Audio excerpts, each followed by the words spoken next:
ನಮಸ್ಕಾರ. ನಾವಿವತ್ತು ನಮ್ಮ ಫ್ಯಾಮಿಲಿಯೆಲ್ಲ ಎಲ್ಲಿಗೆ ಹೋಗ್ತಾ ಇದ್ದೀವಿ ಅಂದರೆ ನಮ್ಮ ತವ್ರ ಮನೆಗೆ ಹೋಗ್ತಾ ಇದ್ದೀವಿ.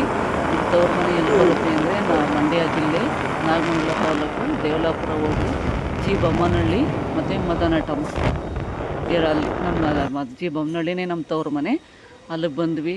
ಆ ದೇವ್ರನ್ನ ಯಾವತ್ತು ಬಂದ್ವಿ, ಆದರೆ ಅಲ್ಲಿ ಹಬ್ಬ ಥರನೇ ಮಾಡ್ತಾಯಿದ್ದಾರೆ. ನಮ್ಗೆ ಗೊತ್ತೇ ಇಲ್ಲ ಈ ಥರ ಎಲ್ಲ ಮಾಡ್ತಾಯಿದ್ದಾರೆ ಅಂತ. ನಮ್ಗೆ ಇಲ್ಲಿ ಬಂದಮೇಲೇ ಗೊತ್ತಾಗಿದ್ದು. ಹುಚ್ಚಪ್ಪ, ದಣ್ಣಮ್ಮ, ಹುಚ್ಚಪ್ಪ, ಮುದ್ದಪ್ಪ 3 ದೇವ್ರನ್ನೂ ಕರೆಸಿ ಮೆರವಣಿಗೆ ಮಾಡಿ ಗೋಪುರ ಕಟ್ಟಿದ್ದಾರೆ. ಗೋಪುರ ಸ್ಥಾಪನೆ ಮಾಡಿ ದಣ್ಣಮ್ಮನಿಗೆ ಮತ್ತು ಕಳಸ ಕೂರಿಸಿದ್ದಾರೆ. ಮೇಲೆ ಗೋಪುರದ ಮೇಲೆ ಸ್ಥಾಪನೆ ಮಾಡಿದ್ದಾರೆ. ಆದರೆ ನಮ್ಗೆ ಗೊತ್ತೇ ಇಲ್ಲ. ಅದಕ್ಕೆ ಹೇಳೋದು, ತಂದೆ ತಾಯಿ ಇರಬೇಕು ಅಂತ. ತಂದೆ ತಾಯಿ ಇದ್ದಿದ್ರೆ ಕರೀತಾಯಿದ್ರು, ನಮ್ಗೆ ಯಾರೂ ಇಲ್ಲ. ಆದ್ರೂ ಇಲ್ಲಿ ಬಂದಮೇಲೇ ನಮ್ಗೆ ಗೊತ್ತಾಯಿತು.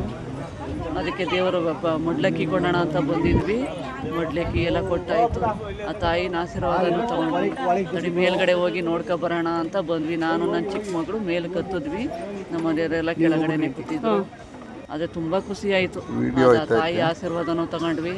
ನಾನು ನನ್ನ ಮಗಳು ವಿಡಿಯೋ ಮಾಡಿದೆ. ನೋಡಿ, ತುಂಬ ಚೆನ್ನಾಗಿ ಮಾಡಿದ್ದಾರೆ. ಅದಕ್ಕೆ ನಮ್ಮನ್ನ ಯಾರು ಕರೆಯೋರೇ ಯಾರೂ ಇಲ್ಲ. ಕಿಳಿಯೋದು ತಂದೆ ತಾಯಿ ಅಂತ ಇರಬೇಕು. ಅದಕ್ಕೇ ಊರಲ್ಲಿ ಅಲ್ಲಿ ಎಷ್ಟೊಂದು 7-8 ವರ್ಷ ಆಗಿತ್ತು ನಾವು ಬಂದು. ತಡಿ ತಾಯಿಗೆ ಮಡ್ಲಕ್ಕಿ ಕೊಟ್ಟು ಪೂಜೆ ಮಾಡಿಸ್ಕೊಂಡು ಹೋಗೋಣ ಅಂತ ಬಂದೆ. ಆದರೆ ಇಲ್ಲಿ ಬಂದಮೇಲೆ ಗೊತ್ತಾಯಿತು ಈ ಥರ ಮಾಡ್ತಾಯಿದ್ದಾರೆ ಅಂತ. ತುಂಬ ಖುಷಿ ಆಯಿತು. ನೋಡಿ ಆ ತಾಯಿನ ಆಶೀರ್ವಾದ ತಗೊಂಡು ತುಂಬ ಖುಷಿ ಆಯಿತು. ದೇವರು ಸುತ್ತ ಮೆರವಣಿಗೆ ಬಂದು, ದೇವರು ಬಂದೈತೆ. ಮೆರವಣಿಗೆ ಬಂದು ತಂಬಿಟ್ಟಿನ ಆರತಿ ಹಬ್ಬ ಫುಲ್ ಹಬ್ಬ ಥರನೇ ಮಾಡಿದ್ದಾರೆ. ನಾನೆಲ್ಲ ಹಬ್ಬ ಮಾಡ್ತಾಯಿದ್ದಾರೇನೋ ಅಂದ್ಕೊಂಬಿಟ್ಟೆ. ಊರಿಗೆ ಬಂದಾಗ ಈ ಥರ ಗೋಪುರ ಎಲ್ಲ ಕಟ್ಟಿದ್ದಾರೆ ಅಂತ ನನಗೆ ಅಲ್ಲಿ ಬಂದಮೇಲೇ ಗೊತ್ತಾಗಿತ್ತು. ನೋಡಿ, 3 ದೇವರನ್ನು ಮೆರವಣಿಗೆ ಬಂದು ಊರು ಸುತ್ತ ತಂಬಿಟ್ಟಿನ ಆರತಿ ಎಲ್ಲ ಮಾಡಿದ್ದಾರೆ. ಮನೆಗೊಂದೊಂದು ತಂಬಿಟ್ಟಿನ ಆರತಿ ಮಾಡಿ ತಗೊಂಡು ಹೋಗ್ತಾ ಇದ್ದಾರೆ. ಎಲ್ಲ ತುಂಬ ಖುಷಿ ಆಯಿತು. ದೊಡ್ಡ ಊರು ಹಬ್ಬ ಮಾಡ್ದಂಗೆ ಮಾಡಿದ್ದಾರೆ. ಏಪ್ರಿಲಲ್ಲಿ ಬರುತ್ತೆ ಹಬ್ಬ, ಅಷ್ಟಲ್ಲಿ ಎಲ್ಲ ಸ್ಥಾಪನೆ ಮಾಡಿ ರೆಡಿ ಮಾಡಿದ್ದಾರೆ. ನೋಡಿ, ಎಲ್ಲ ತಂಬಿಟ್ಟಿನ ಆರತಿ ಎಲ್ಲ ಉಟ್ಕೊಂಡು ಹೋಗ್ತಾ ಇದ್ದಾರೆ. ನಮ್ಮ ಮನೆ ತವರ ಮನೆ ಹೊಂದಿಲ್ಲ ಅಷ್ಟೇ. ತುಂಬ ಖುಷಿ ಆಯಿತು. ನಾವು ದೇವ್ರ ಪಕ್ಕ ನಿಂತ್ಕೊಂಡು ಫೋಟೋ ತೆಗೆಸ್ಕೊಂಡ್ವಿ. ಆ ತಾಯಿ ಆಶೀರ್ವಾದ ತಗೊಂಡ್ವಿ. ಇದು ದಣ್ಣಮ್ಮ. ತುಂಬ ಖುಷಿ ಆಯಿತು. ಆ ತಾಯಿ ಆಶೀರ್ವಾದ ತಗೊಂಡು ಮಡ್ಲಕ್ಕಿ ಕೊಟ್ಟು ಬಂದ್ವಿ. ತುಂಬಾ ಖುಷಿ ಆಯಿತು. ಅದಕ್ಕೆ ತವರು ಇರಬೇಕು ಅನ್ನೋದು ಇದಕ್ಕೇನೆ. ನನಗೆ ಯಾರೂ ಇಲ್ಲ, ನೀವೇ ನನ್ನ ತವರು. ನಿಮ್ಮ ಪ್ರೀತಿ ಆಶೀರ್ವಾದನೇ ನಮ್ಮ ಮೇಲಿರಲಿ, ಅಷ್ಟೇ ಸಾಕು. ಆಮೇಲೆ ಫೋಟೋನು ತೆಗೆಸ್ಕೊಂಡು ಬಂದ್ವಿ. ಆಮೇಲೆ ಮದನಟಮ್ಮ ಬಂದು ಅವಳಿಗೂ ಮಡ್ಲಕ್ಕಿ ಕೊಟ್ಟು ಪೂಜೆ ಮಾಡಿಸ್ಕೊಂಡು ಈ ತಾಯಿ ನೋಡೋದೇ ಒಂದು ಭಾಗ್ಯ. ನಾವು ತುಂಬ ದಿನ ಆಗೋಗಿತ್ತು, ಮಡ್ಲಕ್ಕಿ ಕೊಟ್ಟಿರಲಿಲ್ಲ. ಮಡ್ಲಕ್ಕಿ ಕೊಟ್ಕೊಂಡು ಹೋಗೋಣ ಅಂತ ಬಂದೆ. ಇಬ್ರಿಗೂ ಅಕ್ಕ ತಂಗಿಯರಿಗೆ ಇಬ್ರಿಗೂ ಮಡ್ಲಕ್ಕಿ ಕೊಟ್ಟು ಬಂದ್ವಿ. ಮತ್ತು ಈ ತಾಯಿ ನೋಡೋದೇ ಒಂದು ಭಾಗ್ಯ. ಎಲ್ಲೆಲ್ಲಿಂದನೋ ಬರ್ತಾರೆ. ಆ ತಾಯಿ ನಮ್ಮ ಮೇಲೆ ಹೆಣ್ಮಕ್ಳಿಗೆ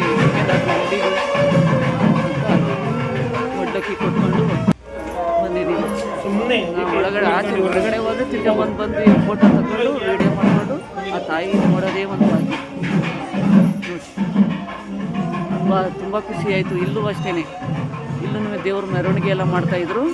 ಇಲ್ಲೂ ಜೋರಾಗೆ ಮಾಡ್ತಾಯಿದ್ರು. ಈ ತಾಯಿಗೆ ಯಾವಾಗಲೂ ಪ್ರತಿದಿನ ದೇವರೇ ಇರುತ್ತೆ. ಆ ಥರ ಮಾಡ್ತಾರೆ. ಶ್ರೀ ಮದನಟಮ್ಮ ತಾಯಿ ನಮ್ಮವ್ವ ಕಾಪಾಡವ ಎಲ್ರಿಗೂ. ಇಲ್ಲೂ ಮೆರವಣಿಗೆ ಎಲ್ಲ ಮಾಡಿದ್ರು. ಆ ತಾಯಿ ನೋಡೋದೇ ಒಂದು ಭಾಗ್ಯ. ಕಣ್ಣು ತುಂಬಿಸ್ಕೊಂಡು ಇಬ್ಬರಿಗೂ ಮಡ್ಲಕ್ಕಿ ಕೊಟ್ಟು ಬಂದ್ವಿ. ಮಡ್ಲಕ್ಕಿ ಕೊಟ್ಟು ಬಂದೆ. ಆ ತಾಯಿ ಆಶೀರ್ವಾದ ನಮ್ಮ ಮೇಲಿರಲಿ, ನಿಮ್ಮ ಪ್ರೀತಿ ಆಶೀರ್ವಾದ ನಮ್ಮ ಮೇಲಿರಲಿ. ತಂದೆ ತಾಯಿ ಇಲ್ದಿರೋರಿಗೆ ನಿಮ್ಮ ಪ್ರೀತಿ, ನೀವೇ ನಮ್ಮ ತಂದೆ ತಾಯಿಗಳು ಅಷ್ಟೇ. ಈ ವಿಡಿಯೋ ಇಷ್ಟ ಆಗಿದರೆ ಒಂದೇ ಒಂದು ಲೈಕ್ ಮಾಡಿ ಸಾಕು. ನಿಮ್ಮ ಆಶೀರ್ವಾದ ನಮ್ಮ ಮೇಲಿರಲಿ. ನೀವು ಪ್ರೋತ್ಸಾಹದಿಂದ ಮಾಡಿದ್ರೆ ನಮಗೂ ಮುಂದೆ ವೀಡಿಯೋಗಳು ಮಾಡ್ತೀನಿ. ನೆಕ್ಸ್ಟ್ ವೀಡಿಯೋದಲ್ಲಿ ಸಿಗ್ತೀನಿ. ನಮಸ್ಕಾರ.